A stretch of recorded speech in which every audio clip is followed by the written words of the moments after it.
Hello students, welcome to the channel economics with Gauri Singh.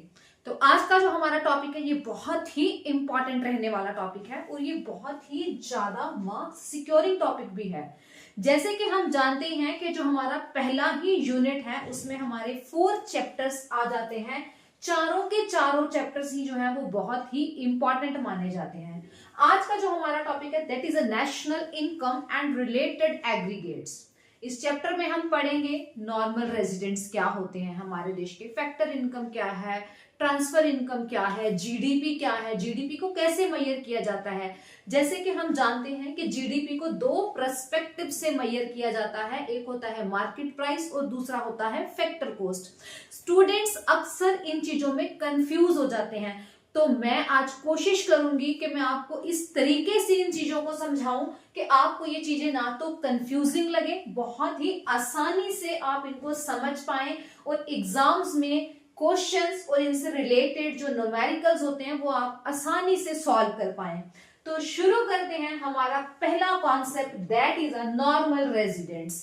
अब इस concept को बहुत अच्छे से समझने की जरूरत है, क्योंकि जैसे कि एग्जाम्स में हम देखते हैं कि वो हमें कुछ एग्जाम्पल्स दे देते हैं और पूछ लेते हैं कि ये नॉर्मल रेजिडेंट्स हैं या फिर नहीं है। तो हम सबसे पहले डेफिनेशन करेंगे नॉर्मल रेजिडेंट्स की कि नॉर्मल रेजिडेंट्स हैं क्या। Normal resident is said to the persons और institutions who ordinary reside in the country concerned and whose economic interest lies in the country concerned, or we can say that lies in the country which they reside.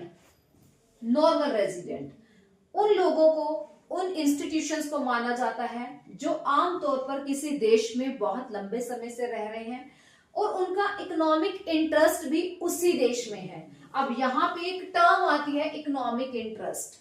ये economic interest क्या है? बहुत सारे बच्चे जो होते हैं उन्हें इसका मतलब नहीं पता होता है, मतलब कि सिर्फ हम क्रैम कर लेते हैं कुछ चीजों को, लेकिन हमें क्रैम नहीं करना। हमें एक एक जो वर्ड जो हमारे लिए नया है उसका मीनिंग हमें पता होना जरूरी है। अब अगर बात करें इस इकोनॉमिक इंटरेस्ट की, मतलब के जो भी नॉर्मल रेजिडेंट है उसकी अर्निंग, उसकी स्पेंडिंग, उसकी अक्यूमुलेशन मीन सेविंग उसी देश में कर रहा है जिस देश में वो रहता है। तो ऐसे नागरिकों को बोला जाता है नॉर्मल रेजिडेंट्स। कौन कौन से ऐसे इंस्टीट्यूशंस या इंडिविजुअल्स रहेंगे जो नॉर्मल रेजिडेंट्स में इंक्लूड नहीं होंगे? डेफिनेशन तो हमने पढ़ ली कि नॉर्मल रेजिडेंट्स की डेफिनेशन ये है। कौन कौन सी ऐसी संस्थाएं, कौन कौन से ऐसे लोग होते हैं जिनको हम हमारे देश के नॉर्मल रेजिडेंट्स नहीं मानते? First one, foreign tourist and visitors. कोई भी बंदा हमारे देश में बाहर से आया है सिर्फ घूमने के लिए। जैसे हम देखते हैं कि हमारे देश में कुछ लोग आगरा हो गया, दिल्ली हो गया, या कुछ रिलीजियस प्लेसेस हमारे जैसे कि जो हिस्टोरिकल हैं, जैसे कि मथुरा वृंदावन हो गया, अमृतसर हो गया, ये हमारी कुछ और मतलब कि टेम्पल्स, रिलीजियस प्लेसेस ऐसे हैं जहां पे लोग सिर्फ घूमने के लिए आते हैं, या फिर कोई कॉन्फ्रेंस अटेंड करने आता है, कोई मीटिंग अटेंड करने आता है, कोई किसी गेम्स की वजह से आता है, या फिर कोई मेडिकल ट्रीटमेंट के लिए आता है। ऐसे लोगों को हम अपने देश का नॉर्मल रेजिडेंट नहीं मानते। सेकेंड है foreign staff of embassies, officials, diplomats and the members of the armed force of a foreign country located in the given country are not considered the normal residents. Third, कोई भी अंतरराष्ट्रीय संस्था है जैसे कि यूएनओ मतलब कि United Nation Organisation, WHO, World Health Organisation are not considered normal residents of the country in which they operate. ये संस्थाएं जो है ये अंतरराष्ट्रीय संस्थाएं हैं, यहाँ पे अगर कोई बंदा काम करने के लिए आया है तो वो नॉर्मल रेजिडेंट नहीं होगा। वो नॉर्मल रेजिडेंट कहाँ का है? जहां पे वो रह रहा है, क्योंकि इन संस्थाओं में वो सिर्फ काम करने के लिए आया है।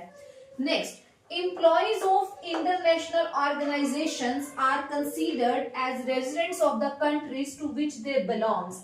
जैसे कि मैंने अभी ऊपर पहले वाले पॉइंट में बताया कि कोई भी अंतरराष्ट्रीय संस्था के जो एम्प्लॉइज हैं वो अगर किसी संस्था में काम करते हैं तो वो उस देश के नागरिक नहीं बन जाते। वो नॉर्मल रेजिडेंट किस देश के हैं? जहां पे वो रह रहे हैं, वो उस देश के नॉर्मल रेजिडेंट्स हैं, ना के इंटरनेशनल एरिया के।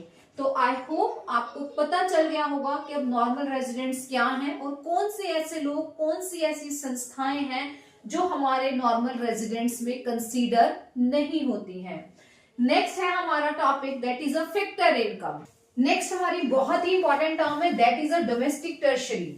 डोमेस्टिक टर्शरी का मतलब क्या है? एक ऐसा ज्योग्राफिकल एरिया जो हमारी गवर्नमेंट ने एडमिनिस्टर किया है। इस ज्योग्राफिकल एरिया के बीच बीच हमारे पर्सन्स, हमारी गुड्स, हमारी कैपिटल बिल्कुल फ्रीली मूव कर सकती है विदाउट एनी रिस्ट्रिक्शंस।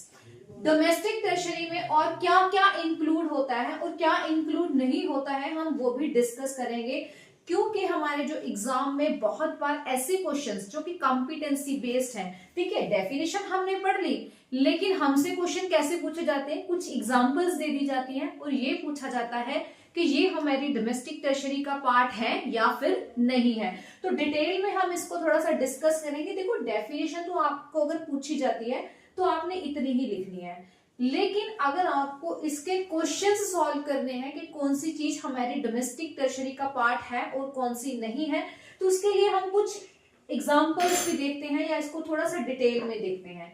सबसे पहला, ships and aircrafts owned and operated by normal residents between 2 और मोर कंट्रीज। ऐसे शिप्स, ऐसे एयरक्राफ्ट्स जो कि हमारे नॉर्मल रेजिडेंट्स के द्वारा 2 या 2 से ज्यादा देशों में ऑपरेट किए जाते हैं, वो हमारी डोमेस्टिक टर्शरी का पार्ट है। जैसे कि हम आप इस पॉइंट को भी एक एग्जांपल से क्लियर करेंगे, हमें बहुत अच्छे से क्लियर हो जाएगा। एक एग्जांपल है, जैसे मान लीजिए कि एयर इंडिया के द्वारा कोई भी प्लेन रशिया या जापान में ऑपरेट किया जा रहा है, तो वो हमारी डोमेस्टिक टर्शरी का पार्ट है, क्योंकि ऑपरेट करने वाली जो एजेंसी है दैट इज एयर इंडिया, वो हमारे भारत की है। दूसरी तरफ अगर कोई भी प्लेन सिंगापुर के द्वारा ऑपरेट किया जा रहा है हमारे भारत में और जापान के बीच में, तो फिर वो हमारी डोमेस्टिक टर्शरी का पार्ट नहीं है। वो किसके डोमेस्टिक टर्शरी का पार्ट है? सिंगापुर की, क्योंकि ऑपरेट करने वाली जो ऑर्गेनाइजेशन है, जो एजेंसी है, जो एयरवे है, वो कहां का है? सिंगापुर का है। Second thing, embassies, consulates and military establishments of a country located abroad। हमारी कोई एम्बेसी, हमारा कोई कंसुलेट, हमारा कोई मिलिट्री एस्टेब्लिशमेंट है जो कि अब्रॉड में एस्टेब्लिश्ड है, लेकिन वो किसका हिस्सा है? हमारी डोमेस्टिक टर्शरी का हिस्सा है। अब यहाँ पे एक नया वर्ड आया है, कॉन्सुलेट्स। मैं आपको इसको समझाने की कोशिश करती हूँ। कॉन्सुलेट का मतलब क्या होता है? कोई भी एक बिल्डिंग, हम बोल सकते हैं कोई एक बिल्डिंग या कोई ऐसी जगह जो हमारी गवर्नमेंट ने बनाई है ताकि हमारा कोई पर्सन फॉरेन कंट्री में जाता है और वो हमारे देश को, वहां पे हमारे देश के इंटरेस्ट को प्रमोट करता है वहां पे जाके, तो वो जहां रहता है वो चीज हमारी डोमेस्टिक टर्शरी का हिस्सा है, क्योंकि वो किसने बनाई है? हमारी गवर्नमेंट ने बनाई है। Third is fishing vessels, oils and natural gas rigs and the floating platforms operated by residents of a countries in the international waters where they have exclusive rights of operations। जैसे कि कोई fishing vessel है, कोई oil या फिर natural gas rigs हैं, कोई floating platforms हैं जिनको हमारे देश के जो नॉर्मल रेजिडेंट्स हैं या रेजिडेंट्स हैं वो ऑपरेट कर रहे हैं इंटरनेशनल वाटरवेज में, जहां पे ऑपरेट करने का उनके पास एक्सक्लूसिव राइट है। इसको हम एक एग्जांपल से और ज्यादा अच्छे से क्लियर कर लेंगे।